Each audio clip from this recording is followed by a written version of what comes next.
Hi, Tony.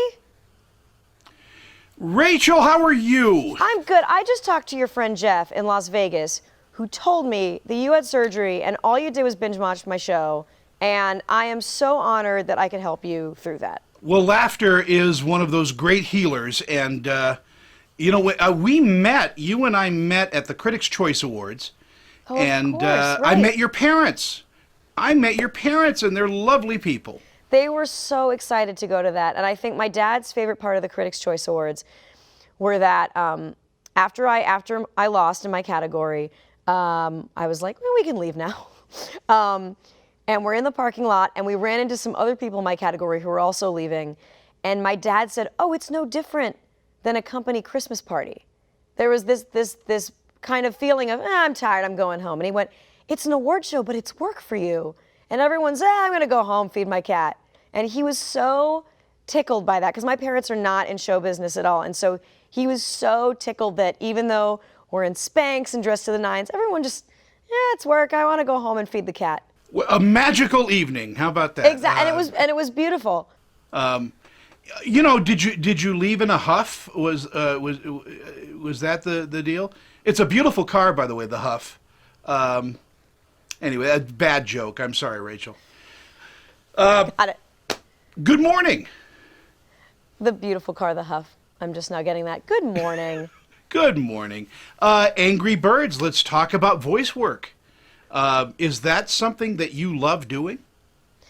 Yeah, it's such a different skill than being in a scene with someone, because you're 9 times out of 10 alone in a studio, and you have a reader, the director is reading back lines, but so much of it is imagination. You're not on the set, you're not talking to your acting partner, you're not in hair, you're not in makeup, and so you really just have to truly imagine, and all that matters is what comes out of your mouth. And so a lot of times you have to get used to saying one line and just doing it 3-4 times in a row to give different reads, because it's all about the edit.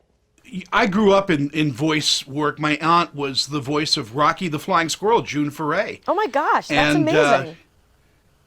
Yeah, well, it's my little claim to that world, because I used to do voice work every so often, and it is both the most amazing thing in the world and yet the loneliest thing in the world, because it's just you and a director most times. Mm-hmm. So you have to use that 8-year-old imagination of yours.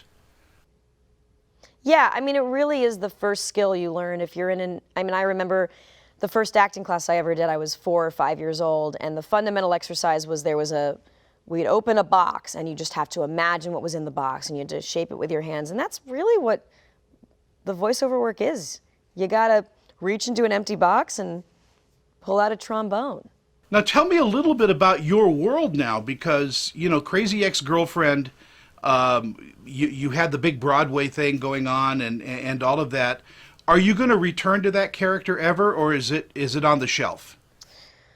I don't know. I mean, we're eventually talking about making it a Broadway musical. That's a little further down the line. I think my co-creator Aline and I are excited to be working on some other things right now, because it only really ended less than 6 months ago. And I would like to do some sort of reunion movie in 10 years.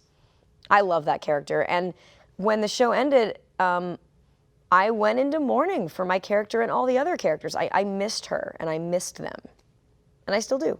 I miss them very much too. I was hoping there would be that moment where Rebecca is being stalked by someone, so she gets that other point of view.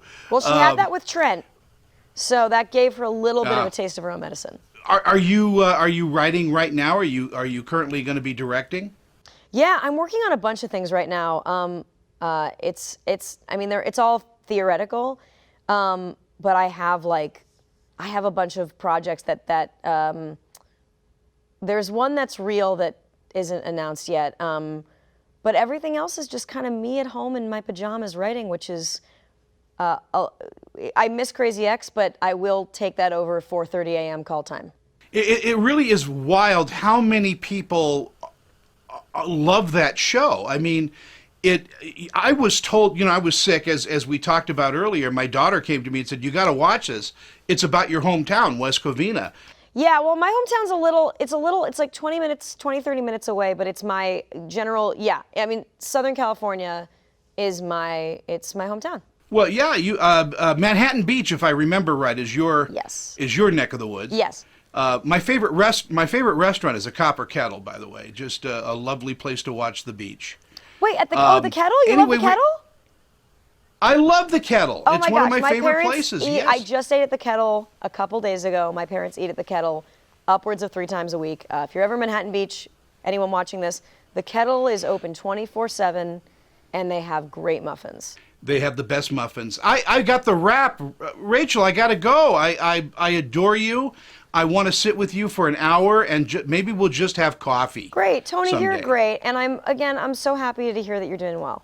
Will you please follow me back on Twitter? Yes. I just love your tweets. You are hilarious. Oh, thank you. I feel like I don't tweet a lot, but thank you.